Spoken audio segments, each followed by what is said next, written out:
Video में देखने वाले हैं निःशुल्क एवं बाल अधिकार शिक्षा 2009 राइट टू एजुकेशन। ये टॉपिक बहुत ही इम्पोर्टेंट है क्योंकि इससे एग्जाम में क्वेश्चंस बनते हैं। दोस्तों, मैंने आपको ऑलरेडी धारा 45 अनुच्छेद 21A और अनुच्छेद 29(2) के विषय में पढ़ाया था, जो कि बाल अधिकारों से रिलेटेड था। और यहाँ पर भी आपको निःशुल्क एवं बाल अधिकार शिक्षा इसके विषय में आपको पढ़ना है और इससे हमेशा एग्जाम में क्वेश्चन आते हैं। तो दोस्तों, चाहे वो यूपी टेट हो, सी टेट हो, सुपर टेट हो, आप लोग के डीएलएड के एग्जाम्स हो, सब में इससे क्वेश्चन बनते हैं। तो इसको आप लोग ध्यान से देखिएगा। और दोस्तों, इससे पहले मैं आप लोग को याद दिला दूं कि हम लोगों ने अपने चैनल पर आप लोगों के सभी सब्जेक्ट के वीडियोस स्टार्ट कर दिए हैं। सभी सब्जेक्ट की क्लासेस चल रही हैं और सभी सब्जेक्ट के क्लासेस की लिंक आपको इसी वीडियो के नीचे डिस्क्रिप्शन बॉक्स में मिल जाएगी। वहां पर जाकर आप सभी वीडियोस को लाइन से देख सकते हैं। अगर आपका जो भी वीडियो मिस हो गया है, सभी को देख सकते हैं। और यहाँ पर साइड में आई बटन पे भी क्लिक करके आप सभी वीडियोस को देख सकते हैं। चलिए दोस्तों, स्टार्ट करते हैं निःशुल्क एवं बाल अधिकार शिक्षा। दोस्तों, जैसा कि आपके पेपर का नाम ही है प्रारंभिक शिक्षा के नवीन प्रयास, तो प्रारंभिक शिक्षा में कौन कौन से नवीन प्रयास होते रहे हैं, चाहे वह आजादी से पहले की बात हो या आजादी के बाद हो। लगातार प्राथमिक शिक्षा में कौन कौन से चेंजेस हुए हैं, बालकों के लिए कौन कौन से अधिकार बने हैं, इन सभी के विषय में आप लोगों के लिए जानना बहुत जरूरी है। क्योंकि आप शिक्षक बनेंगे, आप स्कूलों में जाएंगे पढ़ाने, उससे पहले बालकों के कौन कौन से अधिकार हैं, ये आप लोग के लिए जानना जरूरी है। और बच्चों को कौन कौन से छूट दी गई है, बच्चों को किस तरीके से आपको ट्रीट करना है, और किस किस तरीके से किस किस समय की जो परिस्थितियां थी और उस समय की परिस्थितियां सामाजिक राजनीतिक तब कैसी थी, उसके बाद भी उस समय की शिक्षा कैसी थी, आज के समय की परिस्थितियां कैसी हैं, आज के समय की शिक्षा कैसी है। जब आप सभी परिस्थितियों के बारे में अध्ययन किए रहेंगे तो आपको पता चलेगा कि अब तक कितने चेंजेस हो चुके हैं प्राथमिक शिक्षा में। तो दोस्तों, चलिए हम देखते हैं। सबसे पहले देखिए, भारत सरकार ने बाल अधिकारों के प्रति समय समय पर ध्यान दिया है। दोस्तों, मैंने आपको बताया था कि संयुक्त राष्ट्र महासभा ने बालकों के अधिकारों की घोषणा की थी। उसमें मैंने पूरे अधिकार उनके गिनाए थे। इसके अलावा उत्तर प्रदेश सरकार के द्वारा जो नियमावली बनाई गई थी, उसके विषय में भी मैंने आपको बताया है, जो कि हर एक प्राथमिक विद्यालय में लिखा होता है दीवार पर पूरा बाल अधिकार के विषय में।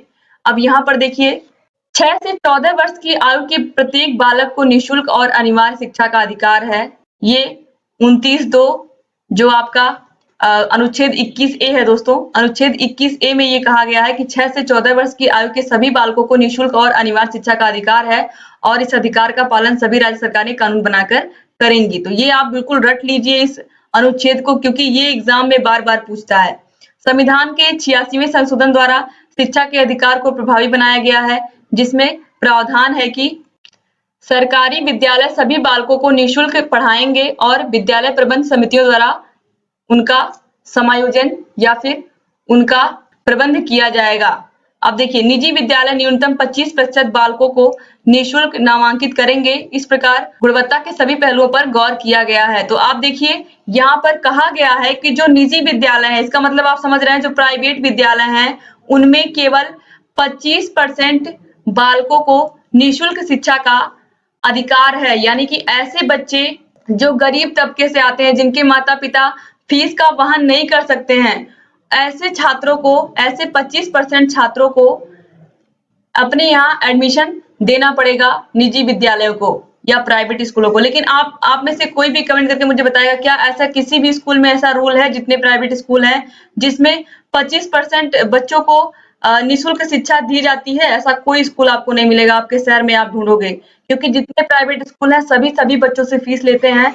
कोई भी ऐसा स्कूल आपको नहीं मिलेगा जो फीस नहीं लेता हो। तो ये सिर्फ और सिर्फ, तो कहीं ना कहीं जो प्राइवेट स्कूल है वो अपनी मनमानी करते हैं। तो यहाँ पर देखिए, सरकार के द्वारा तो ये नियम बनाया गया है कि जो 25% बालक हैं, अगर मान लीजिए 75% बच्चों का फीस ले रहे हैं, तो 25% बच्चों का फीस आपको नहीं लेना है। ये रूल है, लेकिन रूल्स को फॉलो नहीं करते हैं प्राइवेट विद्यालय। अब देखिए, शिक्षा के लिए राष्ट्रीय आयोग की आवश्यकता अनुभव की गई।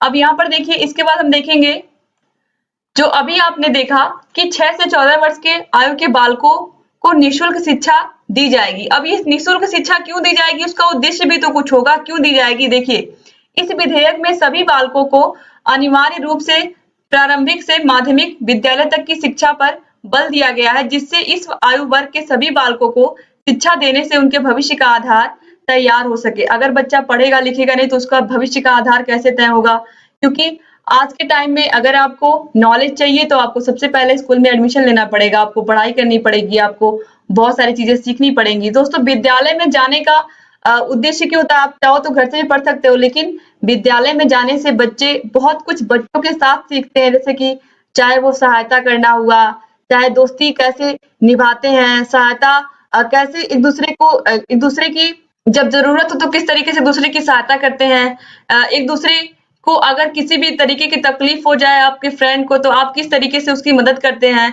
तो ये सब चीजें आप कैसे सीखते हो? जब आप स्कूल में जाते हो तो आप बहुत सारी चीजें अपने मित्रों से सीखते हो, चाहे वो मित्रता निभाना हो, चाहे सहयोग की भावना हो, तो कहीं ना कहीं समूह की भावना भी आप सीखते हो स्कूल में जाकर के ही। और बहुत सारी चीजें आपको अपने सहपाठियों से भी सीखने को मिलता है।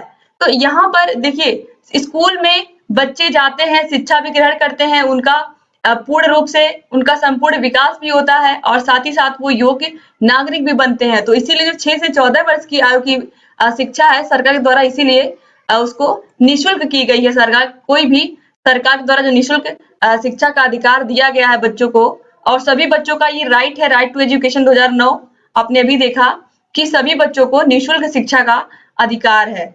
अब देखिए, इस कानून का अर्थ क्या है और महत्व क्या है? यह कानून सुनिश्चित करता है कि प्रत्येक बालक को गुणवत्तापूर्ण प्राथमिक शिक्षा का अधिकार उसको मिले और इसे राज्य सरकार और समुदाय की सहायता से पूर्ण किया जाता है।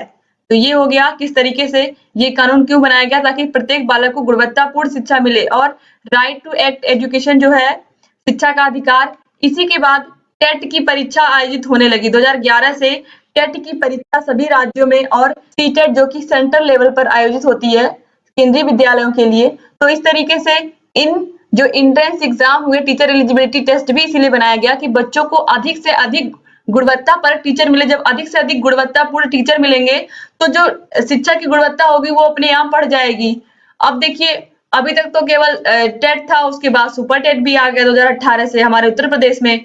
तो यहाँ पर यही सब है, कोशिश की जा रही है सरकारों के द्वारा किस तरीके से अच्छे टीचर प्राइमरी में आए और अच्छे से अच्छा शिक्षा बच्चों को दें, जिससे बच्चे आगे चल करके एक अच्छे नागरिक बन सके और अपने जीवन का भरण पोषण अच्छे से कर सके। अब देखिए, निःशुल्क और अनिवार्य शिक्षा जो कि राइट टू एजुकेशन एक्ट 2009 बनाया गया, 2009 पारित किया गया, उसका महत्व क्या है?